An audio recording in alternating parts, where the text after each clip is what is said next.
నమస్కారం. నిఘా 99 న్యూస్. ఏలూరు జిల్లా జంగారెడ్డిగూడ మండలం తెలుగుదేశం పార్టీ రాష్ట్ర తెలుగు మహిళా ఆర్గనైజేషన్ సెక్రటరీ పగడ సౌభాగ్యవతి మీడియాతో మాట్లాడుతూ, తెలుగుదేశం పార్టీ వ్యవస్థాపకులు స్వర్గీయ నందమూరి తారక రామారావు ఆనాడు మహిళలకు సమానత్వం కల్పించి అమలు చేయడం జరిగింది.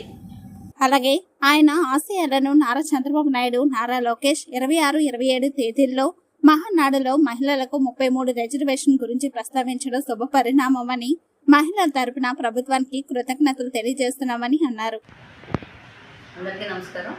నా పేరు పగడ సౌభాగ్యవతి, స్టేట్ ఆర్గనైజింగ్ సెక్రటరీ, తెలుగు మహిళా విభాగంలో పనిచేస్తున్నాను. ఈరోజు ఏదైతే లోకేష్ గారు మహానాడు సాక్షిగా స్త్రీలకు 33% రిజర్వేషన్ కల్పించారో దాని గురించి నేను మాట్లాడదలుచుకున్నాను. మరి ఆ రోజు అన్న నందమూరి ఎన్టీ రామారావు గారు పార్టీ పెట్టిన అన్నిటి కాలంలోనే విజయాన్ని సాధించి మహిళలకి ఆ రోజు ఆస్తిలో సమానమైనటువంటి హక్కు ఇచ్చిన పద్మావతి యూనివర్సిటీని కట్టించి మహిళా విద్య కోసం ఆయన పాటుపడ్డారు.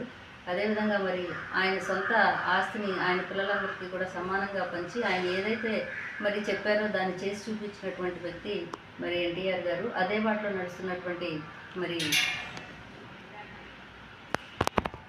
చంద్రబాబు నాయుడు గారు కూడా అదే బాటలో మరి మహిళల కోసం డ్వాక్రా సంఘాలను స్థాపించి పావుల వడ్డీకి రుణాలకు ఇచ్చి మరి వాళ్ళకి మహిళల యొక్క శక్తిని, మహిళల్లో ఉన్నటువంటి మరి ఆర్థికమైనటువంటి స్వావలంబన, స్త్రీ తన కాళ్ళ మీద తను నిలబడ్డప్పుడే తన కుటుంబానికి సహాయపడగలదని చెప్పేసి చంద్రబాబు నాయుడు గారు మహిళల కోసం అనేకమైనటువంటి పథకాలు పెట్టారు. దీపం పథకం ద్వారా సంవత్సరానికి 3 గ్యాస్ సిలిండర్లు ఇవ్వటం కానివ్వండి, ఉచితంగా బస్సులో ప్రయాణం కావాలండి మహిళలకి, మరి చదువుకునే ప్రతి పిల్లవాడికి, పిల్లలకి అందరికీ ఎంతమంది పిల్లలు ఉన్నా అంతమంది పిల్లలకి సంవత్సరానికి 15,000, ఇలాగ మహిళలకి ఎన్నో ప్రోత్సాహకరమైనటువంటి విషయాల్లో ఆయన మరి ముందుకు తీసుకెళ్తున్నారు. ఈ టీడీపీ పార్టీలో మహిళలకి పెద్దపీట వేసి నా తెలుగింటి ఆడపడుచులారా అని ఆ రోజు ఎప్పుడైతే అన్న మరి ఎన్టీఆర్ గారు పిలుపునిచ్చారో అదే పిలుపుని చంద్రబాబు నాయుడు గారు కొనసాగిస్తూ మహిళలందరికీ కూడా మరి చట్టసభల్లో 33% రిజర్వేషన్ కల్పిస్తామని చెప్పడం జరిగింది. అది బిల్లు ఆమోదం పొందినప్పటికీ కూడా రాబోయేటటువంటి ఎలక్షన్స్లో 33% రిజర్వేషన్ని మహిళలందరికీ కూడా ఇస్తున్నారు. కాబట్టి మేము రాష్ట్ర మహిళలందరి తరఫున కూడా లోకేష్ గారికి, చంద్రబాబు నాయుడు గారికి ధన్యవాదాలు తెలియజేసుకుంటున్నాం.